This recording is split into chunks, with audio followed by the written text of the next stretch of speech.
Well, there is nothing better than this. I am absolutely loving this.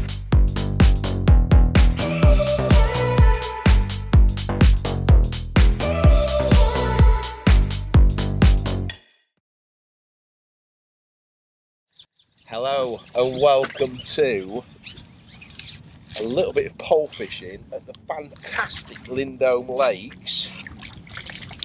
And the perfect opportunity really just to talk about this transition period that we're in now from very, very cold winter, very cold water temperatures to water temperatures rising, the fish are on the move.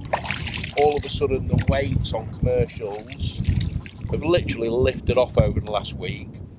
And that's why it's really important to understand that transition period from the water temperature being ice cold throughout the whole of the winter. I think we've all experienced it across the country and in Europe as well. So all of a sudden, sun's coming out, spring really does feel like it's in the air now, and this is where, when you come to these kind of commercial venues, it's really important to ensure, in order to ensure a great day's fishing, understand the depths that you're fishing at. So I brought you to Lindholme Lakes and we're sat on the strip pool. Now, this is the perfect venue to showcase exactly what I'm on about.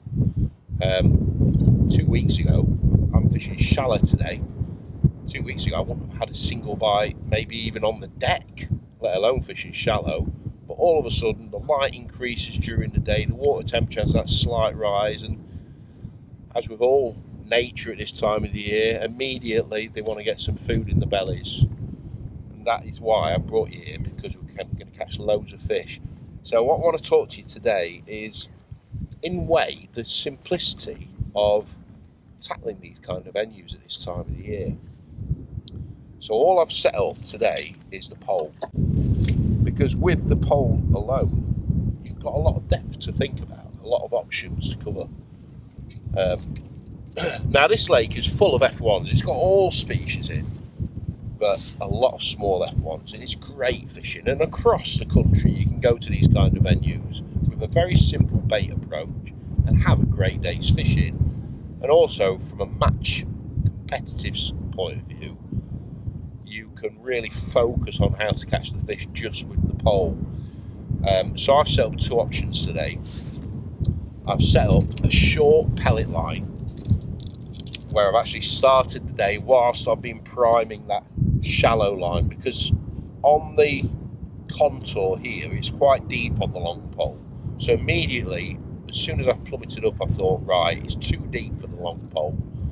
I'm going to concentrate on the deck short at the bottom of the near side shell with micro pellets and expanders just to get my peg going, where I'm mainly targeting these small strain of F1s. And they're great sport, loads of bites, and it really gets you into that rhythm of feeding and catching fish, whilst in the meantime priming the long line. So my short line, we just started off with, this is the depth. This is the beauty about these top kits as well. We've got depth markers on, so it's just under 4 foot deep on a top 5. 5 metres out, top 2 and 3. Quite a really nice simplistic setup as well. So I'm using 015 Aero Slick Silk mainline, going down to an 011 Aero Slick Silk hook length. But the float is really important. I'm using a Malman Secret. Now these are a very slim float with a plastic bristle, a solid bristle that allows the float, as soon as you lower it into the water, for it to sit instantly. And of course at this time of the year where the fish haven't properly woken up, it's still a little bit cagey, having that float that allows you to be really accurate and read what's going on in your peg magnifies your bites. That's a big thing. That's the beauty about this float. Lowers down into the water, cuts through that water surface very quickly, and combats any elements regarding the undertow or the surface water. Allows you to present your bait perfectly. Moving down the rig, it is a spread bolt right at the bottom of the rig next to the loop-to-loop connection, a 5-inch hook length. But this spread bolt's really important because I'm getting loads of bites. I don't want to bulk, because at the moment it hasn't been working. I've tried a bulk, it wasn't right, whereas a spread bulk allows you to disperse the weight of the float, but still maintain positive bait presentation in the area where you want to get that rig down and working as quickly as possible. When you're catching a lot of fish, especially in match conditions, the more efficient your rig is, the more bites you're going to catch and the less fish you're going to actually foul up. Because you can imagine on these kind of venues where there's loads of fish coming to your peg, if your shotting pattern isn't right, you foul up fish, and you do not want that with this. You want to be efficient with your setup. So it's a spread bulk of number 9s, just spread in a close area. It's a 4x14 rig, so I've got 9 number 9s spread apart, and then a 5-inch hook length of 011 down to a Guru pellet 16. That's my short rig, and what I've been doing with that is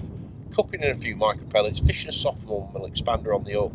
All of a sudden I've started getting a few fish in my peg because the micros take quite a while to descend to the bottom. I've then swapped that same line to feeding 4 more pellets, and instantly I've caught a better stamp of fish. That's how I've started the day off. But as the day's progressed, I've been priming that long line with the catapult. Every time I'm shipping out on that short pole, find a few pellets on that 13 metre line, and now I'm on that shallow line and I'm catching really, really steady. So what I want to do is I want to talk to you about my shallow rigs. If I was in match conditions, I'd set up more than 2 options, but I'm here pleasuring, I'm keeping things nice and simple. The fish haven't come really, really shallow yet, so I've set up 2 rigs, one at 24 inch and one at 26 inch. They're both overshotted because you're allowed to do that here, and these are RW 0.2 floats. They work perfectly for overshotting. Again, 017 Aero Slick Silk mainline.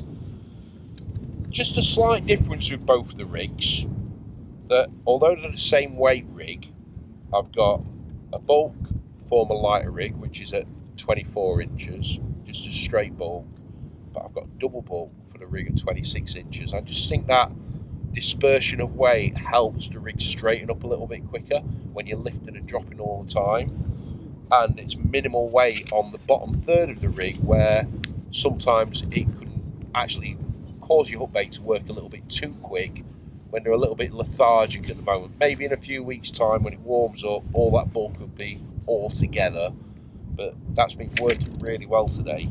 So 017 mainline going down to a 4-inch hook length of 011 again, Aero Slick Silk, with an 18 LWG, and we'll also do a little cutting of how tight the band has to be next to the hook. I think that's really important. You can imagine these little F1s, they're sucking and blowing out the bait really quickly, so if you've got your hook right next to your hook bait, that's definitely going to help you catch more fish.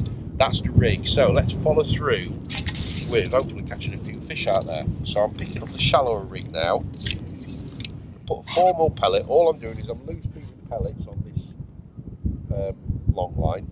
I've actually stopped priming my short line because this long line is just going to get better and better and better. So what I'm going to do now is I'm going to ship out and hopefully catch a few fish, preach what I'm teaching, so to speak. Really nice, enjoyable way of catching fish. So not fed my peg for a few minutes because I've been yapping away. So just loose feed a few pellets, and again, have everything at hand. Be nice and comfortable, especially when you're shallow fishing. Even to the point of choosing the right catapult. So I've got a Guru catapult here. The elastic's lovely and soft. It allows me to pull it back a little bit. That helps group the bait. So chipped a few pellets out. I think with all aspects of fishing, there's no rush. Take your time, be smooth, be efficient. I'm not going to slap the rig because it's not been working yet. Let's say the fish is slightly deeper than that principle of wanting to catch them really shallow. And I've overshotted the rig very slightly, so it allows me to loose feed some bait. It allows that hook bait to fall very slow. I mean, they're not massive F1s. Should I say this is the smallest one I've caught all day? But they all count. Take the hook out. Like I said, being very efficient is the way forward with this style of fishing. So as soon as I've got the pole halfway out, I don't want to feed immediately when I've actually shipped out there. I'm going to feed and then ship out. Flip my rig, wind's off my back so it allows it to land in a straight line.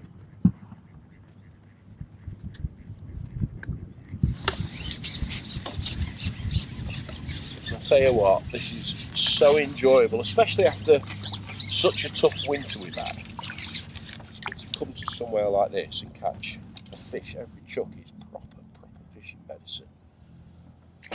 Now, I started the day on my shallow line with the 26-inch rig, and it took a while to get them going, but now this is where, when you're prepared in match conditions, maybe a 20-inch rig could be better now. But there's a good head of F1s, big F1s in here. Just lowering that pole tip into the water.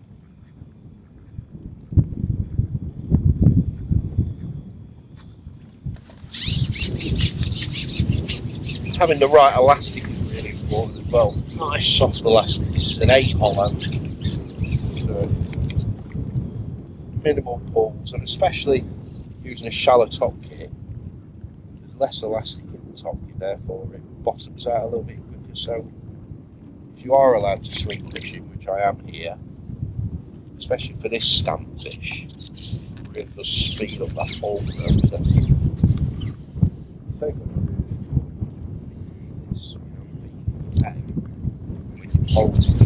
Especially water priorities we've not reached. They are a little bit spooky if you never fish when your pole tip isn't there. Massively spin up. How often you catch, how consistently you catch.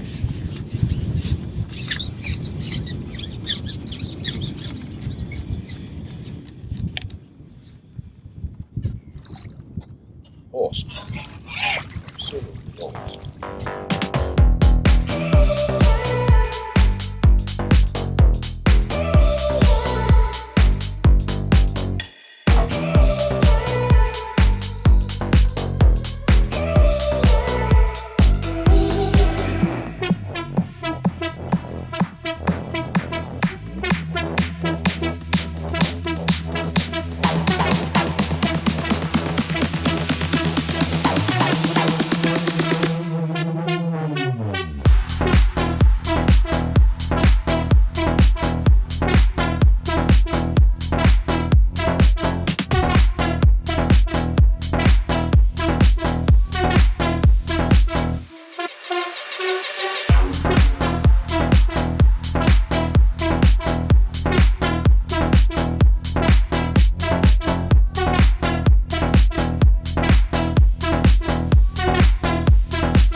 Well, what an awesome day's fishing that was. The wind's picked up. It's actually turned into a really cold day, but nevertheless, I've had literally a fish a chuck. So hopefully you've learnt a lot from this video regarding just be positive, but think about the depths that you want to fish at, but also keep your bait choice simple. All I've used today is 4 more pellets and that's it. And what an awesome springtime's fishing that has been at Lindholme Lakes. So until next time, tight lines.